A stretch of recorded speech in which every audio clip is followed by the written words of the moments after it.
Hello peeps, how we doing? You alright, Red Pill Phil? Just keeping my head down low and just getting on with life since that massive event in Manchester. If I must admit, the reason why I'm doing this now is partly because that's been on my head over the past few days, as it would do if it had happened to you personally. Not that I suffered the most out of all parties concerned by any means, but just the fact that it happened. But just another distressing story that I heard today regarding a lady that was very courageous in Speaker's Corner when she approached a warden to remonstrate with him why Muslims were seemingly allowed to pray in Speaker's Corner, and it stipulates rather in the rules, the policy, that there's no prayer of any kind. So if that's not one rule for one, then what is? So this video, I'm sure it went viral. Loads of people were talking about it at the time. The lady in question, I've never met her, never seen her, because the actual shot of the video, you're just looking at the warden that she's talking to at the time. Very well-spoken lady, very articulate lady, very poised. So I've got nothing but admiration and congratulations for the video and the way she done it. And the results, because I do believe that policies might have been changed from that to a degree. I'm not too sure, but I think something happened following that video. So I was in work today, and I get a text off Reverend Simon Sideways. All right, mate, if you watch this, and he's like, "Have you heard about Amy?"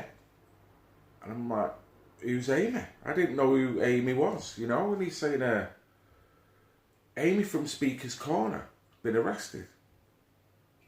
And so it still didn't really make sense what it was. And then it turned out that when he explained about the prayer incident, oh right, okay, that lady was called Amy, fine. And then it dawned on me. Now I was at work, so I'd not seen any footage. Where I'm working at the moment, I might as well be in the desert in terms of reception. It's just I can't get nothing, so I couldn't watch it until I'd got home. Luckily enough, when I got home, one or two of my mates had sent links anyway, coincidentally. And I think one of them was off the Great Brit channel. Hello, Great Brit. And it was showing the beginning of remonstrating in Speaker's Corner, and then it went to her being in a flat and recording. Now she's getting a knock on the door, and it's the police. But the police are, the way they're acting is giving a cause for concern. She doesn't seem to be a lady that flouts with the law. She's articulate, she can navigate herself in and out of conversations. That is very apparent. So she's not one for being a trouble causer, I would say. She's not one for being flagrant with her words to the point where that would get her in trouble. So you could see through what I was watching with this video, she was walking, pacing around the house, seemingly on her own. The police are knocking. She's trying to speak through the door because she don't want to open the door. Because she don't know what they want. They don't seem to be very helpful at that point. They're not explaining the situation. All they're kind of saying over and over again, we just want you to open the door. Now it turns out there's a male PC there and a female. And it's a female that does the talking majority of the time. But by her tone and by what she's saying, she doesn't want to go into it. She's not being friendly. And she then resorts to saying, well, if you don't really open the door, we're going to basically bust the door down and come and get you. So same again, you've got to put it into context of the person that they're doing that to. Would you class that as over proportionate? It just seems shocking that they would just install a police state mentality and feel justified in treating a woman who's on her own like that. So, in the end, she does open the door, but she doesn't know what to do. She's pacing backwards and forwards, and she's worried. You can tell she's worried by what she's saying, and she's trying to make sense of what the hell is going on. Totally felt for her. Can you imagine what that must feel like? Yeah? Being a lady on your own and getting totally intimidated and bullied by police officers, and one of them is a woman. So she's not even taking into consideration that she could handle this a hell of a lot more sensitively. No, I won't do that. I'll just boom, boom, boom. You know, show us your frigging papers mentality. And it's very reminiscent to when I was at the march, or at least trying to see the counter-protest with Joel, with John, and with a lovely lady that I've met a few times before who just coincidentally had not met the people that she was supposed to meet outside the pub. So she decided she wanted to just tag along with us. No biggie. No conspiracy to do anything. She was just tagging along. She knew me through various marches. And whilst we were walking to St. Peter's Square, we was having a nice conversation. She's telling me all about the troubles that she's having with her work in regards to her coming to marches and whatnot. So, in all the melee of what had happened when we got to St. Peter's Square, this lady was the first one to get carted off. There was no Section 35 given to this lady, but this lady just got hoisted off straight away. Now, it's almost like, it feels like there's a hint of sexism there, that women tend to not have as much tolerance paid towards them. Now, you can try and work that out as to why that is. Whether the police in question think she's just lesser, or whether they feel, well, physically, we've got this, you know? She's not going to put up too much. I don't know what their mode of thinking is. But it's almost like when you get cyberbullying as well. Like Janaea, when Janaea got a load of stick for saying what she said, which wasn't the smartest thing, but freedom of speech, she's allowed to say it. But at the same time, you kind of know you're going to get some kind of response from saying that. But the response she got was shocking. Now, you've got to ask the question, if that had been a male, would the male have got that similar response? Constantly bullied, of a sexual nature, of a physical violent nature, just no holds barred. And it's almost like these cyber bullies just tend to think, well, it's a woman, I can do it. I can easily intimidate this woman under my control. I'm quite a chivalrous guy, so I treat everyone how I want to be treated myself. I love women, I love men. I love anyone with a brain in their head. And I'm finding out within these marches and the different people I'm meeting, the amount of strong, independent, well-spoken, well-articulated, eloquent, very well-researched, informed women emotionally they've got it in check. You know, they don't tend to shoot from the hip. A lot of men have noticed in this movement, they're all over the place. I'm not saying, oh, I'm brilliant. I'm not. You know, you could probably class me as one of them as well, in a way. So, to me, I don't see the gender thing, because I've said this before on another stream. I feel to a degree women are more the solution to this problem, because of their compassion, because of their sympathy, because of their strength, because of their will, and because of their will to do the right thing and not be rushed into haste or violence. You know, I'm not saying women are perfect, no sex is perfect at all. I'm not saying that at all. I'm just saying, when you talk to some of these women that I've spoke to, you feel like, you know, like the Baroness, like Tracy Blackwell, like Nanny Robinson, and like many other women that I've just met at marches. They're so strong, and it's like, any man who messes with these women will know about it.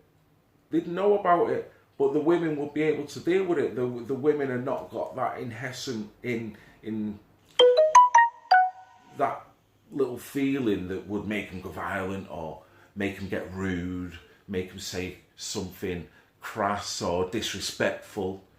These are the type of women that keep themselves in check, composed all the time. Not to say that things don't piss them off, because I'm sure they will. So what I'm trying to say is, I'm trying to work out the logic of why the axe seems to fall more on women, in a sense that there's no tolerance and just go straight in for the jugular with women. I mean, John and Joel, to be fair, John got a section 35. Joel wasn't prepared to give his details for a section 35, so they arrested him in order to get his details, and then when he gave his details, they arrested him again. So, but for me, both scenarios, with Amy, I mean, I do believe from what Simon's saying that she might have been released. Now, having said that, I'm speculating here, because I can't say for sure what Amy, if that is a correct name, and if you're watching this, Amy, hello, hope you're alright, and I feel your pain. I wonder what it was for. It's surmising, but we don't know for sure. But same again, there's not too many other reasons you can think of why they would act in a nature like that, but who knows? I mean, if anybody knows this lady, I would love to be able to have a sit down chat and possibly film of both ordeals, because I really wanted to speak with her from the first, when she done that video in Speaker's Corner. No one that I knew knew her, but if she's listening, if anyone does know her, you know, if you could tell her about my channel, she could get in touch with me, and I would love to have a sit down. She might not want to, she might, you know. The strange thing is, there's nothing worse than when the axe falls in terms of the police state when you've actually done nothing wrong. It's bad enough if you have done something wrong, because it's never nice, I guess. So when I say I feel your pain, Amy, I do, because when that happened to me, in terms of me getting violated, even though I wasn't the worst affected on that day, it pissed me off. It spoilt my day, and it made me realise that we're in a full police state, but it still has a smiley face on it. But soon as you step out of that reservation of the mind, so to speak, that's when it comes down on you. So it's still trying to convey it with the average person that doesn't see it. Sees that the police do protect, and oh look, they've got big shiny weapons because they're protecting us. Not the problem, reaction, solution, where the society, the level of fear that's been promoted, pumped into the system now, makes us feel that we actually do need to lose liberties for security. You know, the average person doesn't get that. And also the fact that with the surveillance state, we all know it's there. I mean, the UK has got one of the, I think it's the biggest in terms of the amount of cameras per person. I think the last time I checked, it was like 1 camera for every 14 people on this island. So we're the most heavily surveilled state on the planet, I think, with them stats. So you know it's there. You know, you just get on with your life, don't you? You're just walking about and you almost forget they're there, but you know they're there at the same time. But seemingly, because you're not doing anything wrong, you don't expect it to bother you. And this is the same argument I've had with other people. Well, what are you bothered about cameras being put on TVs and for? If you're not doing nothing wrong, what have you got? You know, that type of attitude. And you just really, you know, words fail me when someone comes across with such a morally redundant statement like that. I don't know where to begin with them.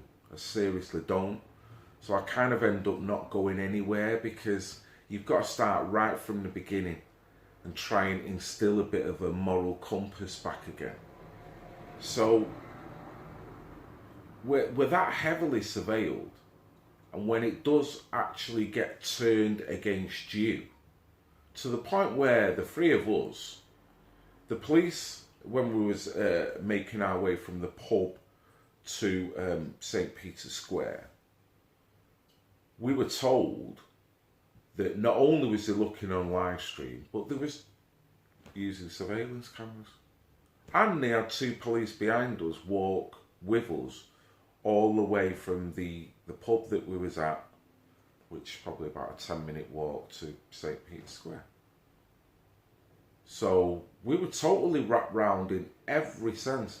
They were watching our live stream, they were watching us through cameras, and they had 2 police officers behind. The same 2 that I went up and I fluffed my words a little bit when I was telling him I was disgusted. The 2 Mancs that were actually levelled. The Scouse one, he just wants to be in the 1984 him. He was as draconian as you will get. His lack of empathy, his lack of reasonability, rationale. Didn't care. He didn't have to care. As long as he can apply that law stick, he doesn't have to care. So that says something about people who are like that, particularly when they get a badge. If I ever become a police officer, I would like to think that I am not going to just turn on an innocent member of the public if that member of the public has got something common sense, and just override him and use the rule book in order to intimidate them, silence them, and override them, and essentially get you out of the city centre. I know he was probably following orders, but then I'll relay it to the police lady that was behind, who was the one who was issuing, or wanted Section 35's issuing free of charge for everyone. It's like she was buying a round of frigging shots in the bar. Well, yeah, you can all have one. Yeah, give them all one. Woohoo! Crazy. Surreal moment.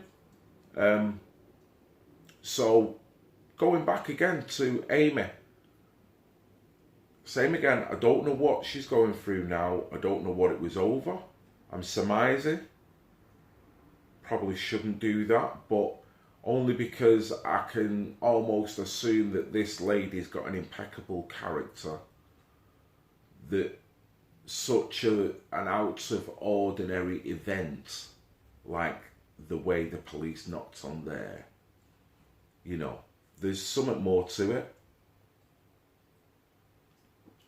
which is a very, very worrying prospect. Now, it makes you wonder, is this a slightly different type now? Because in terms of the policing, I'd thought ever since the UK Against Hate March in Manchester that the police can only get better. So, as you all know, I decided to do a YouTube page and go on marches for myself, particular marches. And I'm starting to see generally chilled out police forces.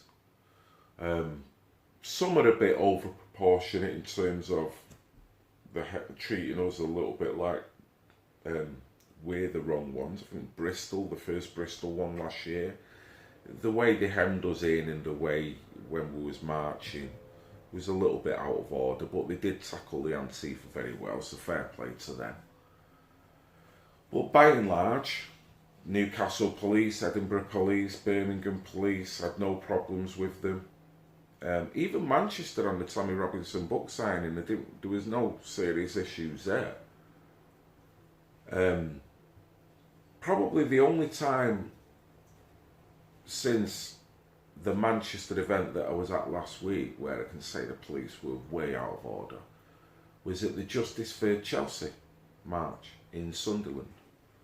The one where Jada Franson hijacked it, pretty much, and just got the crowd rallying up. She was on a warrant or something to that effect, so we couldn't get any more divisive. And the police weren't going to tolerate Jada and the rest of the crew kind of egging the police on, so they kind of full on steam charged them, dragging people all over the place. My mate Big Baz got his lovely coat ripped up to shreds. So it was a crazy day, that one, but I don't remember the police on other events being like that. But now, are they going to be changing the tax? Are we automatically the criminals now? Are they going back to that way of thinking? Who knows? I mean, the GMP should be ashamed. I hope they've seen that footage, whether it was mine or someone else's, Joel's live stream. Well, they were watching the pissing live stream, weren't they? But I hope they've been shamed, whether they have or not. Who knows what the 2nd of June is going to be all about, because the DFLA are going to be in Manchester. So we'll have to wait and see for that. And let's hope they treat the women just as fairly as they treat the men. Where are the feminists? Why aren't the feminists outraged about this? 2 women, where the establishment's just coming down on them like that for nothing. Why aren't the feminists coming out? But just like the Baroness Bugle says, the true feminists are men that are appalled that another man would treat a woman like this. Because it is. I'd never lay a hand on a lady. I would never do that. I find it very hard to talk to a lady in a certain manner. Because I just don't. I just don't. So to all of a sudden, because I've got a badge on, I'm not even going to let you have your say. I'm just going to arrest you. Where are the feminists? Shocking. And the men in question should be ashamed of themselves. I've seen the way they dragged Amy down on that footage as well. It's just so wrong. So I hope she's okay. And that's about it, really. Just wanted a few words just to fill you in. I was supposed to be doing an interview tonight up in Rochdale. Breakdown in communication. It's going to be rescheduled for another night. However, I do intend on going up to see Billy, the PAG, Parents Against Grooming, up in Rochdale this Friday. So it may be rescheduled to then as well, I'm not sure, or maybe reschedule the interview for another day, but the interview is going to knock your socks off. If the people in question are still up for it, it's going to be an interview that you won't want to miss.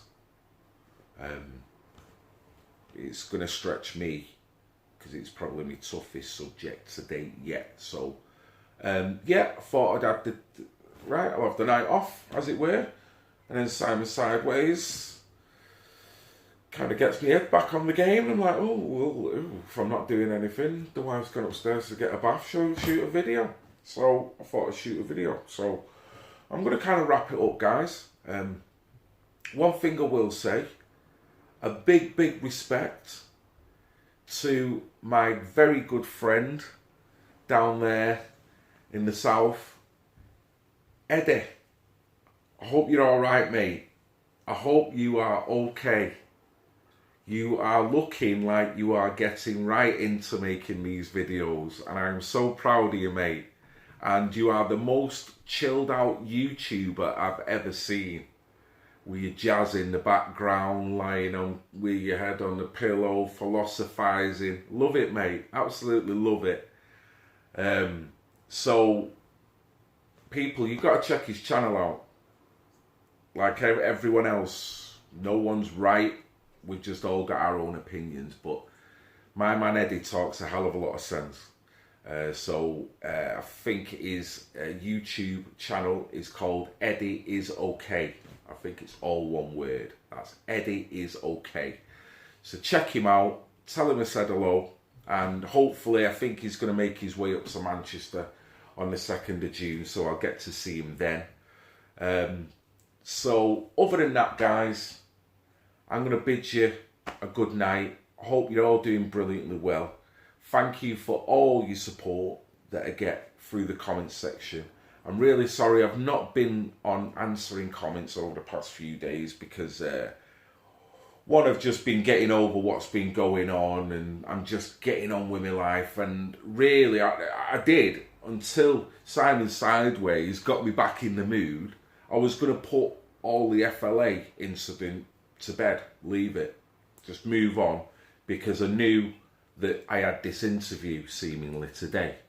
So I didn't want to be kind of going over it, and then all of a sudden I got an interview. So it's like, no, that's happened. Yeah, it's pretty bad, and I could do a video about it, but I'm not. I'm just going to get back to work, get back to my family. It was my birthday yesterday as well, so I kind of had a bit of a day off. I had a good long chat with the Baroness in the evening, but I thought I'd just do a little stream, or at least do a little recording.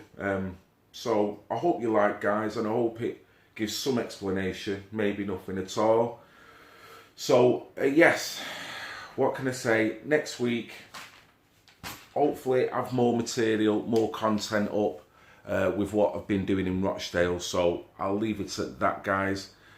Enjoy the rest of this weather. I'm going to get the fan now because it's absolutely sweltering down here. So I love you all, even the pissing haters. You take care, guys. Look after yourselves. See you soon.